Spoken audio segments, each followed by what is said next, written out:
WhatsApp guys, welcome back to Indresh video. Khooni Monday channel से एक horror story लाए हैं फीचरिंग थगेश। तो ग्रे हुडी वाला आदमी फीचरिंग थगेश टाइटल है और मेरे को लग रहा है खुद के साथ जो बीती होगी थगेश वो चीज़ बताने वाला है। हाँ। तो खूनी मंडे के आपने अगर पहली बार देख रहे हो तो आप फैन हो जाओगे और देखते ही हो तो आपको पता होगा एनिमेशन स्टाइल गजब, स्टोरी नरेशन गजब है, जो माहौल क्रिएट होता है ना, बैकग्राउंड म्यूजिक, बैकग्राउंड साउंड, मजा आएगा आपको। तो let's enjoy the video. Link आपको डिस्क्रिप्शन में मिल जाएगा ओरिजिनल वीडियो का। और चैनल में तो प्लीज सब्सक्राइब, वीडियो कर दे लाइक। 1 2 3 and go. खूनी चांद खूनी वेलकम टू हॉरर किस्से, जहां आपके फेवरेट यूट्यूबर्स सुनाते हैं उनके साथ हुई हॉरर स्टोरीज। और आज के हमारे स्पेशल गेस्ट में थग फैक्टर कूट कूट के भरा है। जी हाँ, please welcome Mahesh AKA Thagesh. Hi guys, this is Mahesh Keshwala AKA Thagesh. Thagesh. मैं आया हूं आपके फेवरेट हॉरर स्टोरी टेलर खूनी मंडे पे अपने साथ हुआ एक दिल दहला देने वाला किस्सा सुनाने। सुनिए। ये किस्सा महेश के साथ तब हुआ था जब वो अपने दोस्तों के साथ पंडारपुर गए थे। पंडारपुर। आइए सुनते हैं महेश AKA थगेश की कहानी उन्हीं की जुबानी। हम 5 लोग थे जब हम पहली बार पंढरपुर की वारी में जा रहे थे। मैं, सुमित, अभिनव, मयूर और निखिल। हम वारी के ऊपर एक वीडियो बना रहे थे, इसलिए वो पूरा ट्रिप शूट करना था। हम लोग मुंबई से ट्रेन में बैठे और बहुत ज़्यादा एक्साइटेड थे। हम लोगों के लिए वो जगह पूरी तरह से अनजान थी और फाइनली हम पंढरपुर स्टेशन पर उतर गए। वहाँ से बाहर निकलने के बाद एक ऑटो वाला हमारे पास पूछते हुए आया, कुठ जायचं? हम लोगों ने उसे देखा, फिर उसके ऑटो को देखा। उस ऑटो के पास एक ग्रे हुडी और मुंह पर रुमाल पहना हुआ एक आदमी खड़ा था। स्ट्रेंजर। उसका मुंह पूरी तरह से ढका हुआ था। हम लोगों को वहाँ का कुछ पता नहीं था, तो हमने और 2-4 ऑटो वालों को पूछा और वो ऑटो वाला भी हमारे पीछे पीछे आ रहा था। फिर थोड़ा घूमने के बाद हमें उसी के ऑटो में जाकर बैठना पड़ा। अच्छा, उसी के साथ चले। हम लोग पीछे बैठ गए और सुमित आगे ड्राइवर के साथ वाली सीट पे बैठ गया। ऑटो फुल हो चुकी थी, फिर भी वो ऑटो वाला चल नहीं रहा था। अच्छा। फिर थोड़ा वेट करने के बाद वो ग्रे हुडी वाला आदमी जो पहले दिखा था, वो सुमित के पास आकर फ्रंट सीट पे बैठ गया। अरे उसने अभी भी हुडी और रुमाल पहने रखा था। डरावना लग रहा है वो। हमारा वो ऑटो का सफर कुछ आधे घंटे का था। उसमें हमने पंढरपुर का थोड़ा बहुत नजारा तो देख ही लिया था। हर जगह पर वारीकरियों के टेंट लगे हुए थे, पर वो ग्रे हुडी वाला आदमी बिल्कुल नहीं हिला ही नहीं। हम बीच बीच में उसे ही देख रहे थे। थोड़ी देर बाद हम हमारे होटल पहुंच गए। शाम हो गई थी और हम दिन के सफर से थोड़ा थक गए थे। अगले दिन सुबह जल्दी उठकर बस भी पकड़नी थी, इसलिए हम जल्दी खाना खाकर सो गए। और अगली सुबह जल्दी से उठकर हम लोग बस के लिए निकल गए। बस टाइम पर आ गई थी और हमने हमारा सारा सामान ऊपर रख दिया और बस शुरू होने का वेट करने लगे। बस शुरू ही होने वाली थी कि मेरी आगे वाली सीट पर वही ग्रे हुडी वाला पीछा कर रहा है। क्या है? मैंने उसे देखा और बाजू में बैठे सुमित को बोला, अरे ये तो वही आदमी है ना जो हमें कल दिखा था। सुमित ने भी मेरी तरफ देखा और थोड़ा कंफ्यूज स्टेट में हो गया। हमने उस बात को एक कोइंसिडेंस समझ के छोड़ दिया। नाते पुते बस स्टॉप पर बस आकर रुक गई और हम उतर गए। वहां से हमारी वारी शुरू हो गई। पूरा 12 किलोमीटर का रास्ता शूट कर हम सदाशिव नगर पहुंचे, जहां लोग एक बड़ा सा सर्कल फॉर्म करते। वो सर्कल ही हमारा मेन शूटिंग पॉइंट था। हम सब अलग अलग जगह पर शूट कर रहे थे और एक दूसरे से काफी दूर थे। जब अभिनव शूट कर रहा था तो अचानक से उसके बाजू में एक अनजान सा आदमी आकर खड़ा हो गया। फिर से वही आ गया। वही सेम ग्रे हुडी वाला आदमी। फिर से वहीं पर गया। अभिनव थोड़ा डर गया और वहां से दूर हट गया। शूट होने के बाद अभिनव ने उसके बारे में हमें बताया। बार बार वो आदमी हमें पता नहीं कैसे दिख रहा था, क्योंकि 7-8 लाख लोगों की भीड़ में एक आदमी बार बार दिखना इत्तेफाक नहीं होता गाइस। उसी रात हमें मुंबई के लिए ट्रेन पकड़नी थी, इसलिए हम फटाफट से फलटन स्टेशन के लिए निकल पड़े। रात के करीबन 10 बजे थे। फलटन स्टेशन पहुंचने के बाद हम टिकट की लाइन में खड़े हो गए। मैं सबसे पीछे खड़ा था और तभी मेरी नजर मेरे पीछे वाले आदमी पर गई। फिर से वही ग्रे हुडी वाला आदमी ठीक मेरे पीछे खड़ा लग रहा है। वो देखकर मैं लिटरली डर गया और वहां से हट गया। टिकट लेकर हम प्लेटफॉर्म पर पहुंच गए। ट्रेन को आने में अभी थोड़ा वक्त था। स्टेशन पर पूरा सन्नाटा छाया हुआ था। स्टेशन पर एक भी आदमी नहीं था। हम स्टेशन पर थोड़ा आगे गए।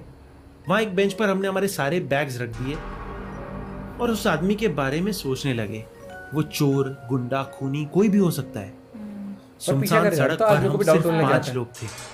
पता नहीं वो आदमी टिकट लेकर कहां चला गया। तभी ट्रेन का हॉर्न बजा। पता नहीं क्यों, पर ट्रेन को देखकर हमें थोड़ा सा रिलैक्स फील हुआ। ट्रेन स्टेशन पर आकर रुकी और हम उसमें और लोग भी होंगे ना उसमें। अंदर पूरी ट्रेन भरी हुई थी, इसलिए हमने हमारे सारे बैग सीट के नीचे रख दिए और हम फिर डोर की तरफ आ गए। अभिनव सबसे आगे खड़ा था, लेकिन एकदम से वो डोर के पीछे छिप गया।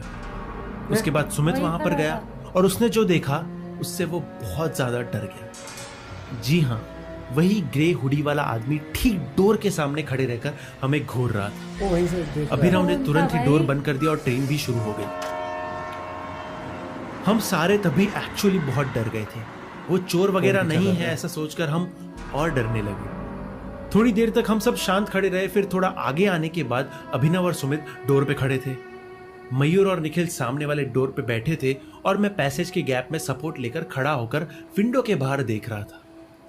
हमारी बातचीत ऐसी ही चल रही थी कि कुछ देर बाद मेरे पीछे से एक आदमी आया और सीधा वॉशरूम में घुस गया। कौन है भैया तू? उसे देखकर मेरे रोंगटे ट्रेन में भी है। वही ग्रे हुडी वाला आदमी जो मैं पूरे सफर में फॉलो कर रहा था। हम सब एक दूसरे की तरफ देखते रहे। डर के मारे हमारे पसीने छूट रहे थे। समझ नहीं आ रहा था कि क्या हो रहा है।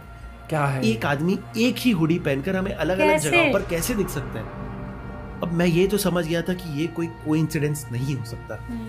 जो भी कुछ हो रहा था बहुत डरावना था, हमें कुछ समझ नहीं आ रहा था। थोड़ी देर बाद वो आदमी बाहर आया।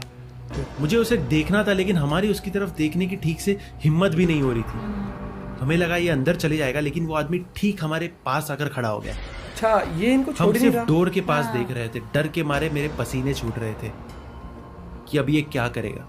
घूर रहा फिर है। हमने डिसाइड किया कि हम अगले स्टेशन पर उतरकर दूसरे डिब्बे में चढ़ जाएंगे।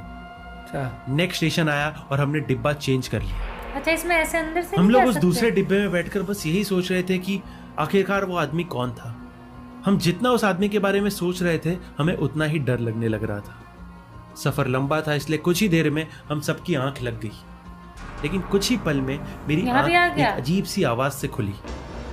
वो लोहे के किसी चीज पर रगड़ने की आवाज थी। अच्छा, जैसे वो ऐसे ही करते हैं। मैंने जैसे ही अपनी सीट से उठकर देखा तो ट्रेन का पूरा डिब्बा खाली था। हैं? तेरी ऐसी तैसी। मैंने सुमित और अपने बाकी दोस्तों को उठाने की कोशिश की, पर वो बहुत ही ज्यादा गहरी नींद में सो रहे डब्बा ही खाली है। तभी मेरी नजर ट्रेन की आखिरी सीट पर बैठे एक पैसेंजर पर गई। वही और होगा। देखते ही मेरी रूह कांप गई।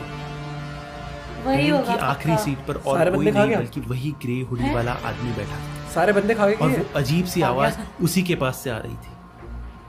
मुझसे अब और सहन नहीं हो रहा था। आखिर कौन था वो आदमी जो सफर की शुरुआत से हमारा पीछा कर रहा है? फाइनली मैं हिम्मत जुटाकर उस ग्रे हुडी वाले आदमी की तरफ गया, और जैसे ही मैं उसकी सीट के पास पहुंचा तो मैंने देखा कि उसके हाथ में एक बहुत ही बड़ा सा चाकू है, और उससे वो ट्रेन की सीट पर कुछ लिख रहा था। जब मैंने ध्यान से देखा तो वो मेरा नाम लिख रहा था।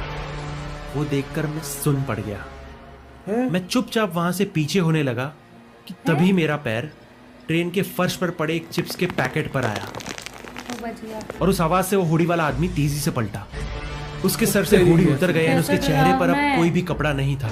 हुडी के उतरने के बाद जो मैंने देखा क्या उसे मैं आज तक नहीं भूला देख रहा था पाया। ये। उस आदमी का मुंह बीच में से कटा हुआ था और उसकी आंखें एकदम सफेद थी। ये पक्का इससे सपना पहले देख मैं रहा कुछ कर पाता उस आदमी ने उसी चाकू से मुझ पर हमला कर दिया।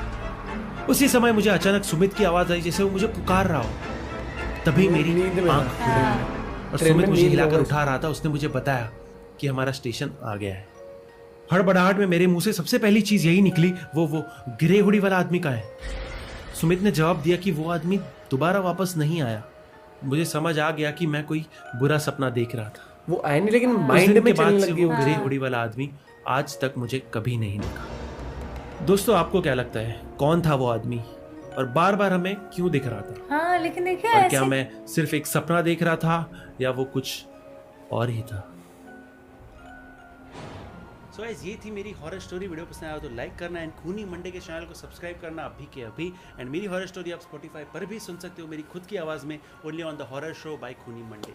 मेरे को देखो ये चीज होती है इत्तेफाक। कई बार हमने देखा नोटिस की यार कुछ लगता है, ये इंस्टिंक्ट्स आते हैं कि ये हमें फॉलो कर रहा है।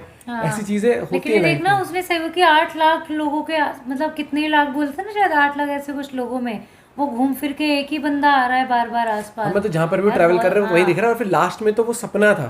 लेकिन वो चीज जो आप आसपास चीज देखते हो उन्हीं से कई बार सपने आते हैं। जैसे हो जाता है ना कि ये मेरा पीछा कर रहा था। एग्जाम्पल, आप कोई गेम खेलते हो या कोई मूवी देखते हो तो उसे कैरेक्टर कई बार सपने में आ जाते हैं, जैसे हॉरर मूवी देखते हो तो वो माइंड बना विजन क्रिएट कर लेता है, और उसी तरीके से फिर थगीश के साथ वो होगा, क्योंकि इन लोग के माइंड में वो बंदा चल ही रहा था, एक संदिग्ध आइडेंटिटी बंदा तो था वो, मतलब जैसे था ना कि बार कितना फॉलो किया उसने, मेरे को चोरी वाला ही काम लग रहा है, चोरी होगा, कुछ ना कुछ प्लान कर रहा होगा, इनके माइंड में कुछ वैसे बैठ गया थोड़ा डर सा, फिर माइंड में आ जाती है वो चीजें।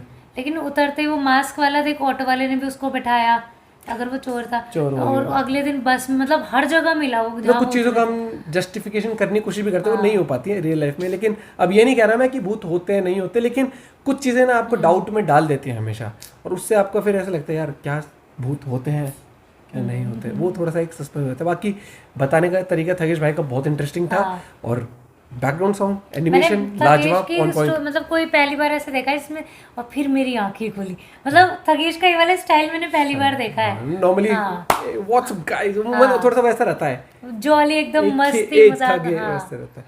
तो आई एम श्योर आप लोग को भी काफी वीएफएक्स देख के, एनिमेशन देख के, स्टोरी टेलिंग देख के थोड़ा सा मजा आया होगा, हॉरर वाली वाइब्स मिलेगी। मेरे को तो जब वो बंदा दिखा ना, मैंने कहा क्योंकि जैसे पहले दिखा था तो मेरे को जवान बंदा होगा कोई, और उसके बाद देखा तो भाई गंजा और ऐसे कटा हुआ सा मुंह। और हॉरर वीडियोस पे आप चाहते हैं हम रिएक्ट करें तो जरूर सजेस्ट करना। मिलते हैं वीडियो के साथ, बाय बाय, टेक केयर।